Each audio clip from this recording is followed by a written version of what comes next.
আজকে আবার আমি তোমাদের একটা নতুন চ্যাপ্টার নিয়ে আলোচনা করব। আজকে আমি ক্লাস 10-এর একটা চ্যাপ্টার আলোচনা করব। ঠিক আছে, ক্লাস 10-এর একটা ইম্পর্টেন্ট চ্যাপ্টার হচ্ছে সালোক সংশ্লেষ। এই সালোক সংশ্লেষ সম্পর্কে আমি তোমাদের আজকে কিছু ধারণা দেব।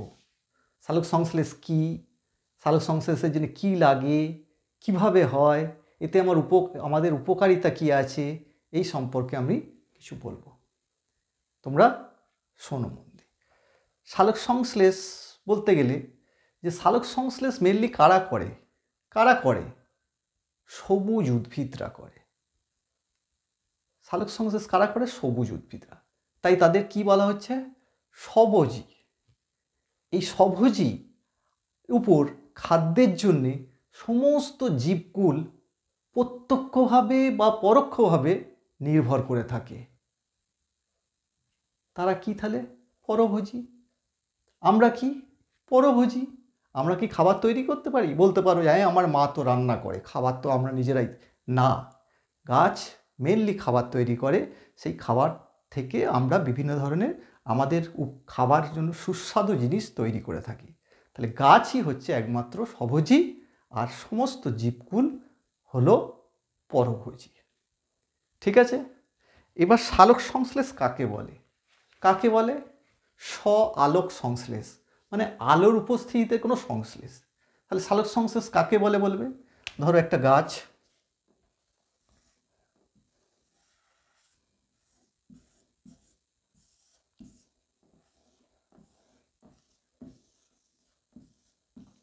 এটা একটা গাছ আঁকলাম। ধরে নাও আমি একটা গাছ এঁকেছি। এখানে আছে কি? সূর্য আছে, সানলাইট। এখানে অ্যাটমসফিয়ারে কি আছে? কার্বন ডাইঅক্সাইড আছে। এখানে সয়েলে, মাটিতে কি আছে? জল আছে। ঠিক আছে, কি করছে সালোক সংশ্লেষ প্রসেসে? গাছ এই মূল দ্বারা জলটা শোষণ করছে। কি পদ্ধতিতে? না, অভিস্রাবণ পদ্ধতিতে। কি অভিস্রাবণ? অন্ত অভিস্রাবণ পদ্ধতিতে জলটা শোষণ করছে। শোষণ করার পর সেই জল জাইলেম বহিকার মাধ্যমে গাছের বিভিন্ন জায়গায় পাতায় পৌঁছে যাচ্ছে। ঠিক আছে, আর সূর্যালোক থেকে কি নিচ্ছে? ফোটন কণা। সূর্যালোকে কি একক হচ্ছে? ওখানে ফোটন কণা, যেটা কি করবে? এই গাছের যে সবুজ পার্ট, যেখানে কি আছে? সবুজ কেন? সেখানে কি আছে? ক্লোরোফিল আছে। সেই ক্লোরোফিলটাকে কি করবে? জাগিয়ে তুলবে। আমরা যদি ঘুমিয়ে থাকি, আমাদের যদি কেউ খেতে দেয়, রসগোল্লা খাওয়ায়, আমরা খেতে পারবো কি? গলায় আটকে যাবে। কিন্তু সেই রকমই গাছকে ওই অ্যাক্টিভেশন করতে গেলে কি করতে হবে? এই ফোটন কণা কি করছে? ওই ক্লোরোফিলগুলোকে অ্যাক্টিভ করে দিচ্ছে। তখন কি করছে? বাতাস থেকে কার্বন ডাইঅক্সাইড নিচ্ছে, আর জল নিয়ে কি তৈরি করছে? C6H12O6 গ্লুকোজ তৈরি করছে। কি তৈরি করছে? গ্লুকোজ তৈরি করছে। এই প্রসেসটা কি বলা হচ্ছে? সালোক সংশ্লেষ। তাহলে সালোক সংশ্লেষ কাকে বলে? না, যে পদ্ধতিতে উদ্ভিদ মূলরোম দ্বারা শোষিত জল, বাতাস হইতে কার্বন ডাইঅক্সাইড এবং সূর্যের ফোটন কণা দ্বারা নিষ্ক্রিয় ক্লোরোফিল সক্রিয় করে কি তৈরি করছে? গ্লুকোজ। আর কি তৈরি করছে? অক্সিজেন তৈরি করছে। তাকেই বলা হচ্ছে সালোক সংশ্লেষ। বুঝতে পেরেছো? তোমাদের ধারণা ক্লিয়ার? তাহলে সালোক সংশ্লেষ জিনিসটা কি তোমাদের বোঝাতে পেরেছি। এইবার যদি তোমাদের বলা হয় যে সালোক সংশ্লেষের কি কি র মেটেরিয়াল, কাঁচামাল লাগছে, কি কি লাগছে? কার্বন ডাইঅক্সাইড লাগছে, ওয়াটার লাগছে, আর কি লাগছে? সানলাইট, সূর্যের আলো লাগছে। কার্বন ডাইঅক্সাইড কোথা থেকে পাচ্ছে? আমাদের বাতাসে 0.03 কার্বন ডাইঅক্সাইড % আছে। সেই কার্বন ডাইঅক্সাইড উদ্ভিদ শোষণ করে নিচ্ছে। কার দ্বারা? সেও একটা কেমিক্যাল আছে গাছের মধ্যে, সেটা তো আগেই বলে দিই তোমাদের, সেটার নাম হচ্ছে RUBP, রাইবিউলোজ বিসফসফেট। ঠিক আছে, আর কি? ওয়াটার। ওয়াটার কোথা থেকে নিচ্ছে? মূল দ্বারা, মাটি থেকে নিচ্ছে, অন্তঃবিস্রবণ প্রক্রিয়া। আর সানলাইট তো সূর্য থেকে তো পাচ্ছেই, সানলাইট নিয়ে এটা ফটোসিনথেসিস করছে। তাহলে র মেটেরিয়াল, কাঁচামাল কী কী লেগেছে? কার্বন ডাইঅক্সাইড, ওয়াটার আর সানলাইট। বোঝা গেল? এবারের গুরুত্ব কি? সালোক সংশ্লেষের গুরুত্বটা কোথায়? না, মেন গুরুত্ব হচ্ছে খাদ্য তৈরি, যেটাকে আমরা বলতে পারি ফুড প্রোডাকশান। কারণ আমরা জানি যে উদ্ভিদ একমাত্র সালোক সংশ্লেষ প্রক্রিয়াতেই খাদ্য তৈরি করতে পারে, এবং সেই খাদ্য ওরা নিজেদের কাজে কিছুটা লাগায়, বাকিটা ফুল ফল পাতা বিভিন্ন জায়গায় গাছের মধ্যে স্টোর করে রাখে। পরে সেটা প্রাণীরা, আমরা সেগুলো ডাইরেক্টলি বা ইনডাইরেক্টলি সেগুলো আমরা খাদ্য হিসেবে গ্রহণ করে থাকি। তাহলে ফুড প্রোডাকশান হচ্ছে একটা খুবই গুরুত্বপূর্ণ, মানে এদের ইম্পর্টেন্স আমরা বলতে পারি সালোক সংশ্লেষের। নাম্বার 2, অক্সিজেন প্রোডাকশান, যেটা আমাদের জীবন দান করছে। এই অক্সিজেন ছাড়া আমরা বাঁচতে পারবো না। সেই অক্সিজেন কোথা থেকে আসছে? না এই ফটোসিনথেসিসের সময় এটা আসছে। তবে একটা কথা মনে রাখবে, এই অক্সিজেন কিন্তু জল থেকে ভেঙে এই অক্সিজেন তৈরি হচ্ছে। কখনোই তোমরা কার্বন ডাইঅক্সাইড থেকে বলো না অক্সিজেন তৈরি হচ্ছে, এটা তোমরা ভুল করো অনেক সময়। জল ভেঙে গিয়ে এই অক্সিজেন তৈরি হচ্ছে ফটোলাইসিসের সময়। তাহলে এই অক্সিজেন হচ্ছে একটা তৈরি হচ্ছে, এটাও একটা গুরুত্বপূর্ণ, যেটা এই সালোক সংশ্লেষ প্রক্রিয়া তৈরি হচ্ছে, যেটা আমাদের জীবনের, মানে আমাদের প্রাণীকুলের জন্যে খুবই গুরুত্বপূর্ণ। আর কি বলতে পারি? আমরা বলতে পারি কার্বন ডাইঅক্সাইড আর অক্সিজেনের কনসেন্ট্রেশন ঠিক রাখছে, সমতা বিধান করছে। আমরা কি করছি? যখন শ্বাস প্রশ্বাস আমরা যখন নিঃশ্বাস ছাড়ছি, তো এই প্রশ্বাস নিচ্ছি আর নিঃশ্বাস ছাড়ছি, তখন কি হলো না আমাদের কার্বন ডাইঅক্সাইডটা বেরিয়ে যাচ্ছে। কার্বন ডাইঅক্সাইডটা তখন কী হচ্ছে, দিনে আমরা সবাই কার্বন ডাইঅক্সাইড ত্যাগ করছি আর অক্সিজেন নিয়ে যাচ্ছি। তাহলে পৃথিবীতে কী হতো, এক সময় কার্বন ডাইঅক্সাইডের পরিমাণটা বেড়ে যেত আর অক্সিজেনটা কী হয়ে যেত, কমে যেত। কিন্তু গাছ কী করছে, আমাদের সেই অক্সিজেনটাকে, এই কার্বন ডাইঅক্সাইডটাকে নিয়ে নিয়ে অক্সিজেনটাকে ছেড়ে দিচ্ছে। তার ফলে তার মধ্যে একটা সমতা বিধান থাকছে। এই হলো আমাদের হচ্ছে গুরুত্ব। তাহলে আমরা সালোক সংশ্লেষ কী, সালোক সংশ্লেষে কী কী কাঁচামাল লাগে আর সালোক সংশ্লেষের গুরুত্ব জানতে পারলাম। এবার সালোক সংশ্লেষের সমীকরণটা অনেক সময় লিখতে বলে তোমাদের, এই সমীকরণটা মনে রেখো, 6CO2 প্লাস 12H2O, আর অ্যারো দিয়ে উপরে লিখো সানলাইট বা সূর্যের আলো, আর নিচে লিখো ক্লোরোফিল। এটা কিন্তু খুবই ইম্পর্টেন্ট। আর এখানে C6H12O6 plus 6O2 plus 6H2O, এটাই হচ্ছে সালোক সংশ্লেষের সমীকরণ। এটাও তোমরা পড়ো, এটা খুবই ইম্পর্টেন্ট। ঠিক আছে? আচ্ছা, এবার আমরা মেকানিজমটা জানবো যে কিভাবে হয়। না সালোক সংশ্লেষের আরেকটা হয়, কোথায় হয় না, সালোক সংশ্লেষ হয় গাছের সবুজ অংশে। সবুজ অংশ কি থাকে না, সবুজ অংশে ক্লোরোফিল থাকে। সেটা কোথায় না, ক্লোরোপ্লাস্ট। ক্লোরোপ্লাস্টই হচ্ছে সালোক সংশ্লেষের, যেখানে সালোক সংশ্লেষ হয়। তাহলে ক্লোরোপ্লাস্ট কীরকম দেখতে হয় না, এটা একটা দ্বিপর্দাযুক্ত অঙ্গাণু, কোষীয় অঙ্গাণু ক্লোরোপ্লাস্ট। ঠিক আছে? একটা বাইরের পর্দা, একটা ভেতরের পর্দা। এই পর্দাটা কি না, সেমি পারমেবল মেমব্রেন। এটা হচ্ছে সেমি পারমেবল মেমব্রেন। ঠিক আছে? আর এর মধ্যে স্থানটাকে বলা হচ্ছে স্ট্রোমা। কি বলা হচ্ছে এটাকে? স্ট্রোমা বলা হচ্ছে। ঠিক আছে? আর এর মধ্যে এরকম স্যাক লাইক একটা স্ট্রাকচার থাকে, তাকে কি বলা হচ্ছে? তাকে বলা হচ্ছে থাইলাকয়েড। এটা কি বলা হচ্ছে? থাইলাকয়েড। ঠিক আছে? এটাকে বলা হচ্ছে থাইলাকয়েড। এইবার এই থাইলাকয়েডের মধ্যেই কি হয় না, এটা হচ্ছে স্ট্রোমা। এই থাইলাকয়েডের মধ্যেই সালোক সংশ্লেষের আলোক দশাটি সম্পন্ন হয়। কেন না, এই থাইলাকয়েডের মধ্যেই ক্লোরোফিল থাকে। আর এই স্ট্রোমার মধ্যে কি হয়, অন্ধকার দশাটি সম্পন্ন হয়। তাহলে আলোক দশা কোথায় হয়? থাইলাকয়েডে। অন্ধকার দশা কোথায় হয়? স্ট্রোমায়। থাইলাকয়েডের এই এক একটি কয়েন লাইক স্ট্রাকচারকে কি বলা হয়? গ্রানা। আর গ্রানাগুলো যে ল্যামেলি দ্বারা যুক্ত থাকে তাকে গ্রানাম ল্যামেলি বলা হয়। এটি হচ্ছে একটি ক্লোরোপ্লাস্টের ছবি। ঠিক আছে? আচ্ছা, এইবার মেকানিজমটা আমরা যদি একটু জানি, ফার্স্ট জানবো এটা দুটো দশা, একটা হচ্ছে আলোক দশা আর একটা হচ্ছে অন্ধকার দশা। কার দশা?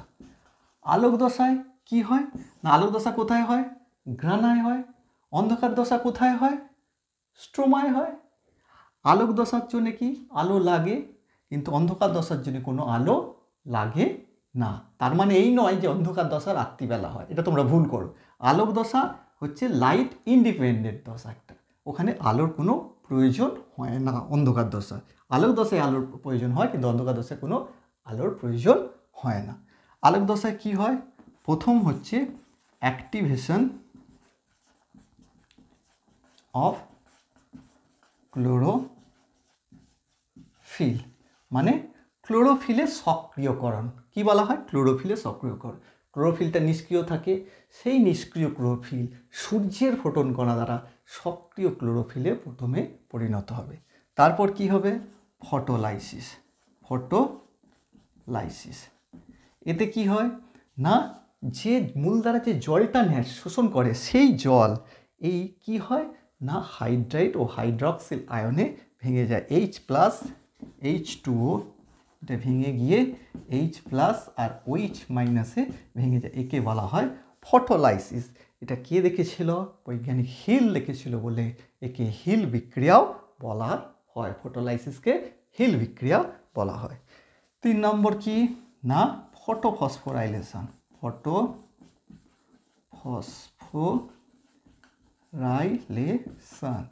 এতে কি হয় না পাতার মধ্যে এডিপি থাকে এডিপির পুরো নাম কি জানো অ্যাডিনোসিন ডাইফসফেট এই অ্যাডিনোসিন ডাইফসফেট অজৈব ফসফেটের সঙ্গে যুক্ত হয়ে কি তৈরি করছে এটিপি অ্যাডিনোসিন ট্রাইফসফেট এটাকে বলা হয় ফটোফসফোরাইলেশন এই দুটো তোমরা ভালো করে খুব পড়বে ফটোলাইসিস কি আর ফটোফসফোরাইলেশন কি ফটোলাইসিসের আরেকটা নাম হলো হিল বিক্রিয়া এটা মনে রেখো এছাড়া পাতায় কি থাকে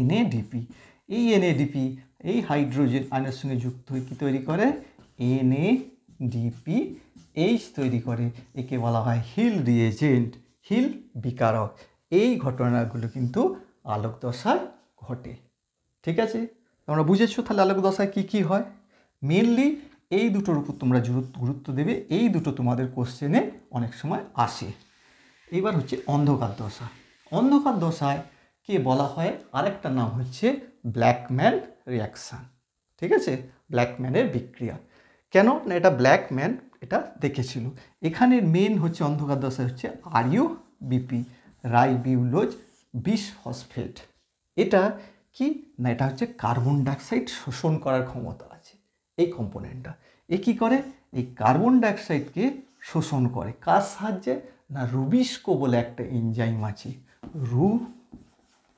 রুবিস্কো এই রুবিস্কো এনজাইমের সহায়তা এটাকে অ্যাবজর্ব করে রুবিস্কো এনজাইমের ফুল ফর্ম তোমরা পুরো রুবিস্কো এনজাইমটা এই ফুল ফর্মটা অনেক সময় পরে ribulose bisphosphate carboxylase ribulose bisphosphate carboxylase ঠিক আছে আর এই RUBPর সাহায্যে 6-RUBP কার্বন ডাইঅক্সাইড এখানে কি করছে অ্যাবজর্ব করছে তারপর আলোক দশায় আমাদের পেয়ে গেছি 18 ATP 12 NADP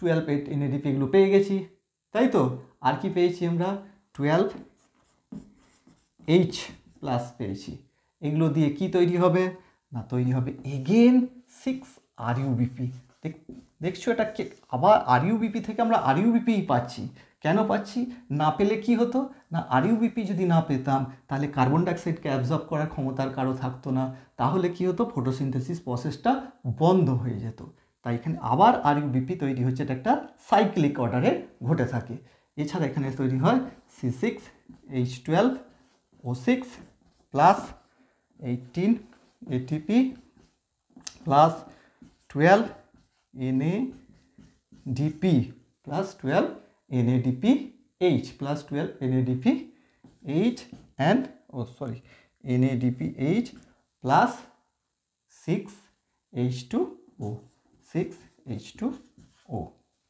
okay so 6-RUBP plus C6H12O6 plus 18 ATP 12 NADPH plus 6H2O formation হচ্ছে in a অন্ধকার, এটা অন্ধকার দশায়। ঠিক আছে, তাহলে আলোক দশা অন্ধকার দশা সম্পর্কে তোমরা ধারণা পেলে। তবে আলোক দশা অন্ধকার দশার পার্থক্যটি ভালো করে পড়ো, আর আলোক দশার ফটোলাইসিস আর ফটোফসফোরাইজেশনটা ভালো করে পড়বে। এবার কি কি ফ্যাক্টর লাগে না, ফ্যাক্টর তোমাদের লাগছে তোমাদের ফটোসিনথেসিসে সালোক সংশ্লেষের ক্ষেত্রে আলো লাগছে। এটা কোথা থেকে আলো থেকে আমরা কি জানি, সূর্যের আলোতে 7টা রং আছে, তার মধ্যে লাল আর নীল এই দুটো রঙে বেশি ফটোসিনথেসিস হয়। কার্বন ডাইঅক্সাইড লাগে, তোমরা জানো কার্বন ডাইঅক্সাইড কনসেন্ট্রেশন হচ্ছে অ্যাটমসফিয়ার 0.03%, এর থেকে 0.1% পর্যন্ত রেট অফ ফটোসিনথেসিসটা ইনক্রিজ হয়। কিন্তু কার্বন ডাইঅক্সাইড কনসেন্ট্রেশন যদি আরও বেড়ে যায় তাহলে কিন্তু ফটোসিনথেসিস রেটটা কমে যাবে। এছাড়া টেম্পারেচার একটা নির্দিষ্ট 35 ডিগ্রি সেলসিয়াস টেম্পারেচারে ফটোসিনথেসিস রেটটা সবথেকে বেশি হয়, তাকে বলা হয় অপটিমাম টেম্পারেচার। এরপর যদি টেম্পারেচারটা বাড়ে ফটোসিনথেসিসটা কমতে থাকে, কিন্তু অ্যাবভ 40 ডিগ্রিতে ফটোসিনথেসিসটা একদম স্টপ হয়ে যায়। ঠিক আছে, এগুলো হলো সমস্ত এক্সটার্নাল ফ্যাক্টর। আর ইন্টারনাল ফ্যাক্টরের মধ্যে আছে তোমার ক্লোরোফিল আর লিফ এরিয়া। ক্লোরোফিল যত থাকবে, যদি থাকে পাতার সারফেস এরিয়া যদি বাড়ে ফটোসিনথেসিস বাড়বে, লিফ এরিয়া যদি বাড়ে ফটোসিনথেসিস বাড়বে, এগুলো হচ্ছে ইন্টারনাল ফ্যাক্টর। এছাড়া কিছু পরীক্ষা থাকতে পারে তোমাদের, বুঝতে পেরেছ? পরীক্ষাটা কি না, সূর্যের আলো সালোক সংশ্লেষের জন্য সূর্যের আলো দরকার না, দুটো প্ল্যান্ট, একটা ধরো দুটো প্ল্যান্ট নিয়েছো, এই একটা প্ল্যান্ট, এই একটা প্ল্যান্ট, একটা এ একটা বি। দুটো প্ল্যান্টকে প্রথমে অন্ধকার ঘরে রেখে পাতাগুলোকে স্টার্চ মুক্ত করে দিলে, দিয়ে এটাকে সানলাইটের মধ্যে রেখে দিলে, আর বিটাকে অন্ধকার ঘরের মধ্যেই রেখে দিলে। ঠিক আছে, রাখার পর দুটো পাতা তুলে নিলে, পাতা এ আর পাতা বি। দুটো পাতা তুলে নেওয়ার পর এইবার এই পাতা দুটোকে ফার্স্টে জলে ফোটানো হলো, ফুটিয়ে তারপর তার মিথেলেট স্পিরিট দেওয়া হলো। কেন দেওয়া হলো? ক্লোরোফিল যাতে সবুজ রঙটা চলে যায়। তারপর কি করলো, সেটা পাতাগুলো খুব শক্ত হয়ে যাবে, খড়খড়ে হয়ে যাবে, সেই জন্য ওগুলোকে আবার বয়েল করা হবে ওয়াটারে, যাতে পাতাটা নরম হয়। এরপর কি করা হবে না, এতে আয়োডিন যোগ করা হবে। আয়োডিন যোগ করলে কি দেখা যাবে না, এতে আয়োডিন যোগ করলে যেটা সূর্যের আলোতে রাখা হয়েছে স্টার্চ টেস্ট পজিটিভ, আর যেটা সূর্যের আলোতে রাখা হয়নি সেটা স্টার্চ টেস্ট নেগেটিভ। তাতে কি দেখা যাবে না, এর রঙটা হয়েছে ব্লু ব্ল্যাক আর এর রঙটা গ্রে কালারের হয়েছে। কেন ব্লু ব্ল্যাক হয়েছে না, আয়োডিন স্টার্চের সঙ্গে রিয়াকশন করে ব্লু ব্ল্যাক কালার হয়, তার মানে এতে স্টার্চ আছে, তার মানে এটা ফটোসিনথেসিস হয়েছে। আর এটা ব্লু ব্ল্যাক হয়নি মানে তো স্টার্চ নেই, আয়োডিন যোগ করার পরেও কালার চেঞ্জ হয়নি, তার মানে এটা ফটোসিনথেসিস করতে পারেনি। তার মানে ফটোসিনথেসিস মানে সালোক সংশ্লেষ করার জন্য সূর্যের আলোর প্রয়োজন। বোঝা গেছে? এই হলো তোমাদের ক্লাস 10-এর জন্য ফটোসিনথেসিস যতটা জানার দরকার আমি বলে দিলাম। আশা করি তোমরা সবাই বুঝতে পেরেছো। ওকে, থ্যাংক ইউ।